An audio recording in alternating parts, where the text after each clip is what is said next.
The silent watchers, the stars, had been silent for 3,000 years. Not because there was no life among them, but because the Vextar Empire had made sure that silence was the only sound the galaxy remembered. From the core worlds to the outer rim, every species that had once dared to broadcast their existence across the void had learned the same harsh lesson. Speak too loudly, and the Vextar would come. Build too much, and the Vextar would notice. Dream too big, and the Vextar would crush those dreams beneath their crystalline boots. Admiral Vexva stood on the bridge of the warship Domination, watching the stars through the massive viewing portal that stretched across the front of the command deck. The ship was beautiful, in the way that all Vextar vessels were beautiful, carved from living crystal that pulsed with inner light, its surface smooth as polished glass and twice as deadly. Around him, the bridge crew worked in perfect silence, their movements precise and calculated. 3 millennia of conquest had taught the Vextar that efficiency was everything. Waste no words, waste no motion, waste no time. The galaxy belonged to them now. Every inhabited system paid tribute.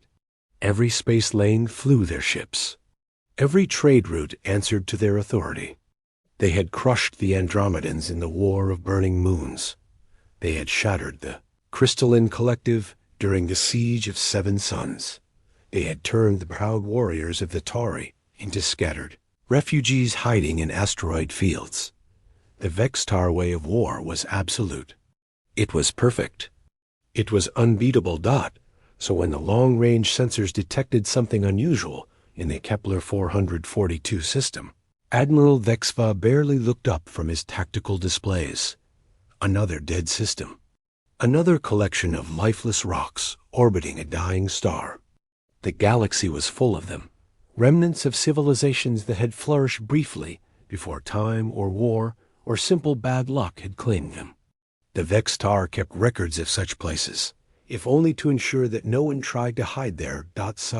Commander Killanara approached the Admiral's position, her 4 arms folded behind her back in the traditional pose of respect. Like all Vextar, she was tall and graceful, her crystalline skin reflecting the bridge lights in patterns that spoke of her mood. Right now, those patterns showed curiosity mixed with concern. "Admiral," she said, her voice carrying the harmonic undertones that made Vextar's speech sound like music. "Our deep space reconnaissance has returned from the Kepler 442 survey." Vexva turned slightly, one of his 6 eyes focusing on her, while the others continued to monitor the bridge. "Report. The system contains 4 planets, as expected. The first is a burned rock, too close to the star. The second and fourth are gas giants, with no moons of significance. But the third planet—" She paused, and her skin patterns shifted to show uncertainty. "The third planet shows signs of past habitation." "How past?" Vexva asked. "Unknown. The ruins are extensive, but heavily weathered. The atmospheric readings suggest the planet was abandoned at least 50 standard years ago, possibly longer. No energy signatures, no communications, no movement. But Admiral, there's something else." Vexva turned fully now, giving her his complete attention. In 300 years of service, Killanara had never brought him incomplete information. "Explain." 3 of our scout ships have failed to return from detailed surveys of the system. The Seeker's Light, the Swift Arrow, and the Farsight. All 3 were sent to investigate the third planet more closely. All 3 simply stopped transmitting. The bridge fell silent. Even the usual hum of the ship's systems seemed to quiet as every crew member strained to hear the conversation. In the entire history of the Vextar Empire, scout ships did not simply disappear. They were fast, well-armed, and equipped with emergency beacons that could punch through almost any interference. For 3 ships to vanish without trace suggested something that the Vextar had not encountered in a very long time. An unknown threat. Vexva studied the star chart that Killanara had activated above the tactical table. A Kepler 442 system was unremarkable in every way. A single yellow star, 4 planets, a scattering of asteroids and comets. Nothing that should pose a threat to even a lightly armed scout vessel, let alone 3 of them. "Show me the transmission logs from the lost ships," he commanded. The holographic display shifted, showing the communication records from all 3 vessels. The Seeker's light had entered the system first, reporting normal readings as it approached. The 3rd planet. Its last transmission had been routine, beginning close orbital scan of target world. All systems nominal. Then nothing. The swift arrow had been sent to investigate when the Seeker's light failed to report in. Its transmissions showed growing concern as it detected debris that might have been from the first ship, but the readings were inconclusive. Its final message had been more urgent, detecting unusual energy patterns near the planet's larger moon. Investigating. Silence. The far sight had lasted the longest, its captain apparently more cautious than his predecessors.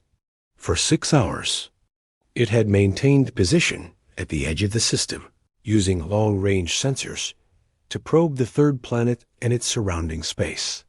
Its final transmission had been different from the others. "Admiral, there's something here. Something watching.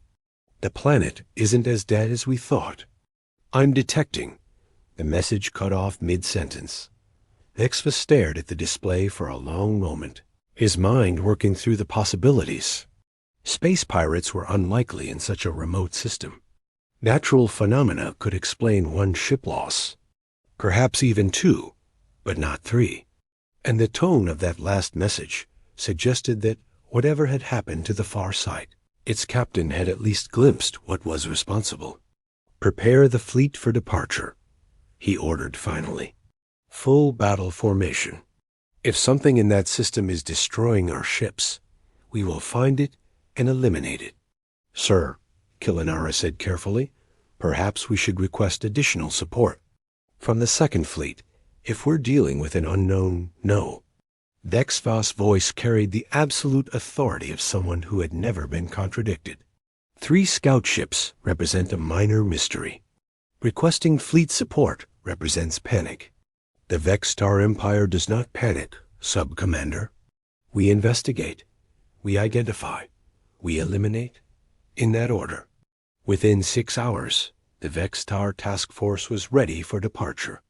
The Domination led the formation, accompanied by 2 heavy cruisers, the Crystal Spear and the Void Hunter, along with a full squadron of destroyer-class vessels. It was enough firepower to pacify a medium-sized star system, more than sufficient to deal with whatever had claimed their scout ship's dot as they prepared to enter hyperspace. Vexva stood once again before the great viewing portal. Behind him, his crew worked with their usual silent efficiency, but he could sense their unease. The Vex-Star had ruled the galaxy for so long that the idea of an unknown threat was almost foreign to them. They had catalogs of every species, records of every weapon, tactical analyses of every military force that had ever challenged their authority. The unknown was something they had systematically eliminated from their corner of the universe. But as the stars stretched into lines of light and the ship entered the strange non-space of hyperspace travel, Admiral Vexva found himself thinking about that final transmission from the far side. Something watching. What did that mean? What could survive on a dead world for 50 years? Hidden from Vex-Star sensors, capable of destroying their ships without leaving significant debris? The journey to Kepler 442 would take 18 hours. When they arrived, Vexva was certain they would have their answers. After 3,000 years of absolute dominance, the Vex-Star had learned that there was no mystery they could not solve, no enemy they could not defeat, no threat they could not eliminate. They were about to learn how wrong they were. In the deep space around the 3rd planet of the Kepler 442 system, concealed within the electromagnetic shadows of its larger moon, something detected the approaching Vex-Star fleet. Ancient sensors, built with human ingenuity and powered by human determination, recorded the enemy formation, and transmitted the data to hidden bases scattered throughout the system. On the surface of the world, the aliens called dead. Captain Sarah Chun stood in the command center buried 3 kilometers beneath the planet's crust. Around her, dozens of screens showed the tactical display of the approaching enemy. 50 years of preparation had led to this moment. 50 years of watching, learning, and building. The Vextar had made one critical error in their assessment of the human colony on New Terra. They had assumed that silence meant death. They were about to discover that sometimes silence meant something far more dangerous, that it meant humans had been watching, waiting, and preparing for war. Asterisk ghosts in the void. The Vextar fleet dropped out of hyperspace at the edge of the Kepler 442 system, like predators returning to a kill. Admiral Vexva watched the tactical displays populate with data as their sensors swept across the system, cataloging everything from asteroid composition to gravitational anomalies. The familiar process of arrival and reconnaissance should have been routine, but something felt different this time. The system was too quiet. Report, Vexva commanded as his bridge crew processed the incoming data streams. All systems appear normal, Admiral, Sub-Commander Kilinara replied, though her skin patterns showed she was troubled. 4 planets in stable orbits, asteroid belt showing normal mineral composition, no unusual stellar activity. But, sir, I'm detecting debris fields near the 3rd planet, multiple sources. The main display shifted to show a magnified view of the 3rd planet and its surrounding space. Scattered across several orbital paths were the twisted remains of Vextar vessels. The wreckage was extensive, but strangely dispersed, as if the ships had been torn apart and their pieces scattered by some tremendous force. Analysis of the debris? Vexva asked. Consistent with our 3 missing scout ships, the sensor operator reported. Hull composition matches Vextar crystal steel alloys. But, Admiral, the damage patterns are unusual. These ships weren't destroyed by conventional weapons. Vexva studied the display more closely. The twisted metal and crystal fragments looked as if they had been subjected to some kind of directed energy weapon, but not one that appeared in any Vextar tactical database. The cuts were too clean, the melting too precise. Whatever had destroyed. These ships had used technology that the Vextar had never encountered. Take us deeper into the system, he ordered. Battle formation. Shields at maximum. I want every sensor array active and every weapon system ready to fire. The fleet moved forward slowly, their formation spreading out to present multiple targets while maintaining overlapping fields of fire. The Crystal Spear and Void Hunter took flanking positions, while the destroyer squadron formed a protective screen around the flagship. It was textbook Vextar battle doctrine, proven effective in countless engagements over 3 millennia. As they approached the orbit of the 3rd planet, the sensor readings became more detailed. The world below was indeed inhabited once, its surface showing the geometric patterns of cities and the straight lines of transportation networks. But the cities were dark, the networks were broken, and nothing moved on the planet's surface. Atmospheric readings confirmed what their long-range scans had suggested. The world was lifeless, its air toxic, its surface temperature too extreme for most known forms of life. Sir, the communications officer called out, I'm detecting faint energy readings from the planet's surface. Very weak. Probably residual power from whatever civilization used to live there. Any signs of recent activity? Negative, Admiral. Everything appears to have been abandoned for decades. Vexva nodded, but something continued to bother him. The Vextar had encountered countless dead worlds in their conquest of the galaxy, and they all had a certain feeling to them, a sense of finality that spoke of civilizations that had simply run out of time or resources or hope. This world felt different. It felt like it was holding its breath. Deploy sensor probes, he commanded. Full spectrum analysis of the entire system. If something destroyed our scout ships, I want to know what it was and where it came from. Dozens of small probe craft launched from the Vexstar vessels, spreading out across the system like a net. Each probe was equipped with the most advanced sensors the Empire could build, capable of detecting everything from quantum fluctuations to psionic emanations. If there was anything in the system that could threaten the Vexstar fleet, the probes would find it. For 30 minutes, the fleet waited as the probes transmitted their data. The results were frustratingly normal. The asteroid belt contained the usual mix of metals and ice. The gas giants showed no signs of hidden installations.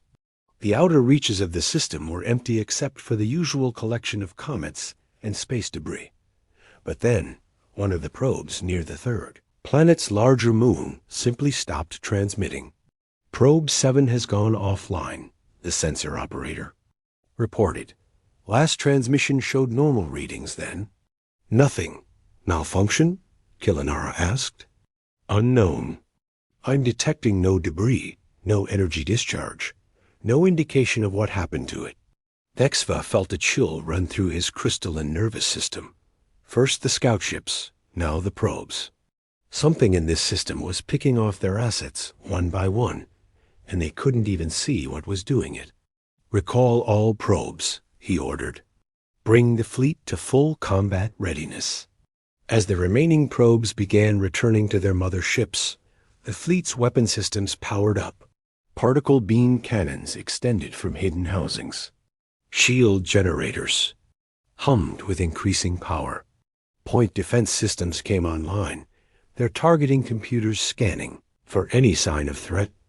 That's when the first human ship appeared. It didn't decloak or drop out of hyperspace or emerge from behind an asteroid. One moment the space near the third planet's moon was empty, and the next moment there was a ship there, as if it had simply materialized out of nothing. It was unlike any vessel in the Vexstar databases. Sleek but not elegant, functional but not beautiful, with hull configurations that seemed to prioritize efficiency over aesthetics. Unknown vessel detected, the sensor operator called out. Configuration unknown. Energy signature unknown. Weapons status unknown. Hail them, Exva ordered. The communications officer worked at his console for several moments before looking up with confusion. Sir, they're not responding to any standard hailing frequencies. But they are broadcasting something. It's a video signal. On screen. The main display shifted to show the bridge of the alien vessel. The interior was cramped and functional, with banks of instruments and displays that looked primitive compared to Vexstar technology. But sitting in the center of it all was a creature. That made Vexva's skin patterns shift to show surprise. It was bipedal, with pale skin and dark hair, wearing what appeared to be some kind of uniform. Its eyes were small and dark, and when it smiled, Vexva could see that its teeth were white and sharp. It looked fragile compared to the crystalline perfection of Vexstar physiology, but there was something in its posture that suggested it was far from helpless. Greetings, the creature said, its voice transmitted clearly through the comm system. I am Captain Sarah Chun of the Human Defense Force. Welcome to the Kepler 442 system, which we call New Terra. I believe you've been looking for us. The bridge fell silent. In 3,000 years of galactic conquest, the Vexstar had encountered hundreds of alien species. They had faced warriors and diplomats, conquerors and refugees, but they had never encountered anything like this. This creature, this human, spoke to them as if they were equals, as if it didn't know or didn't care that it was addressing the most powerful military force in the galaxy. I am Admiral Vexva of the Vexstar Empire, Vexva replied, his voice carrying the harmonic undertones of authority. You will surrender your vessel and submit to interrogation regarding the destruction of our scout ships. The human's smile widened. I'm afraid that's not going to happen, Admiral. Your scout ships were destroyed because they entered our space without permission and refused to leave when warned. We take our security very seriously here. Your security? Kilinara stepped forward, her skin patterns showing outrage. This system belongs to the Vextar Empire by right of conquest. You have no authority here, creature. Actually, Captain Sean said, leaning back in her chair, we do. We've been here for 53 years, Admiral. We've surveyed every planet, cataloged every asteroid, mapped every energy field. This system is ours, and we're prepared to defend it. Dexva studied the human captain carefully. Either this creature was insane, or it was supremely confident in abilities that weren't immediately apparent.